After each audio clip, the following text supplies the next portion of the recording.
Hey guys! The leaks for Jujutsu Kaisen Manga chapter 227 is finally out. In this chapter, we see the continuation of Gojo and Sukuna's fight as they battle it out to find the strongest. Before we start, please like the video and subscribe for more Jujutsu Kaisen contents. Without further delay, let's get down to the video.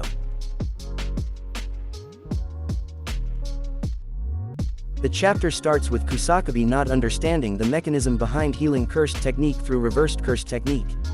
Yuta says it's not impossible since Gojo just showed it, but usually it's like an engine getting overheated.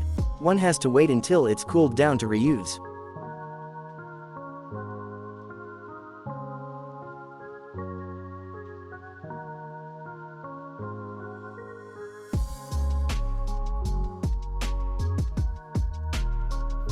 Hearing what Yuta said, Maki says reversed curse technique can fix but can't cool down right. Yuta says that's what he thought till now, but his understanding was not enough. But Yuta starts to worry that Gojo might be doing something really overwhelming right now.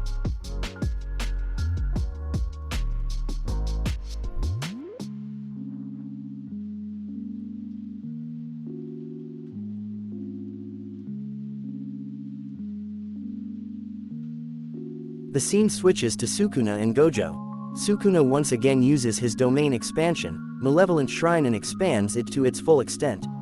And Gojo too opens his domain again while Kusakabe shouts at Gojo saying, "Are you stupid?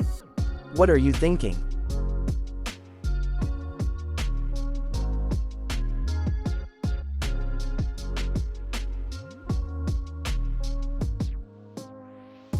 Ino wonders if Gojo is trying to repeat the same thing again, but Shoko rebutes him saying Gojo isn't such a softie.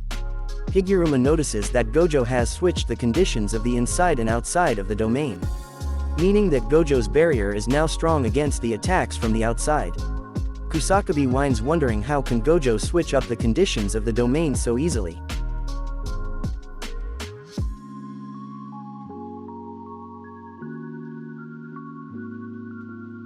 Sukuna attacks Gojo and Sukuna's punches starts to land on Gojo. Sukuna can use domain amplification simultaneously while using domain expansion. Gojo's like, who cares? But he then realizes that Sukuna's must-hit effect from the shrine also seems to turned off.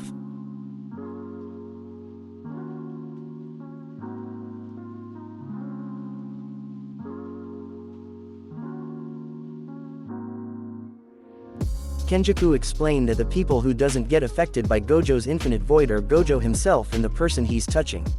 Sukuna kept in touch with Gojo to survive void and got rid of his must-hit effect inside the domain to enhance attack power outside Gojo's domain. Thus, due to all that, Gojo once again loses the domain battle against Sukuna. Yuji wonders why, and Kusakabe realizes Sukuna might also have changed the conditions of domain like Gojo. Kashimo comes forward and says if Gojo dies, he's really gonna go out and fight Sukuna. But to everyone's surprise, Sukuna's cuts aren't too deep.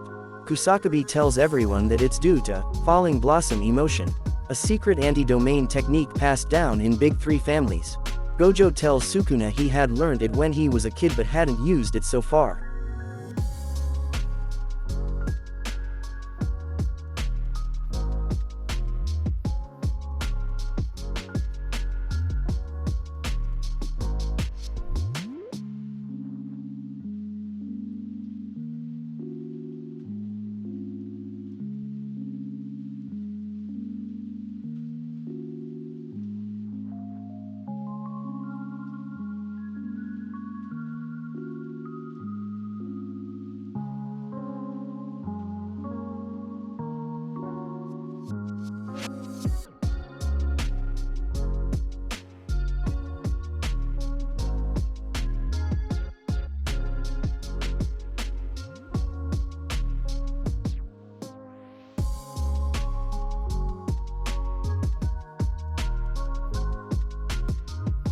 Gojo once again uses his domain, but this time he expands it very largely. Kashimo says Gojo's doing it to cover Sukuna's range. Higuruma says although it won't be destroyed from outside, it's useless if he loses inside. But contrary to everyone's expectations, Gojo shrinks his domain range to the size of Lil Ball. And the chapter ends in a cliffhanger.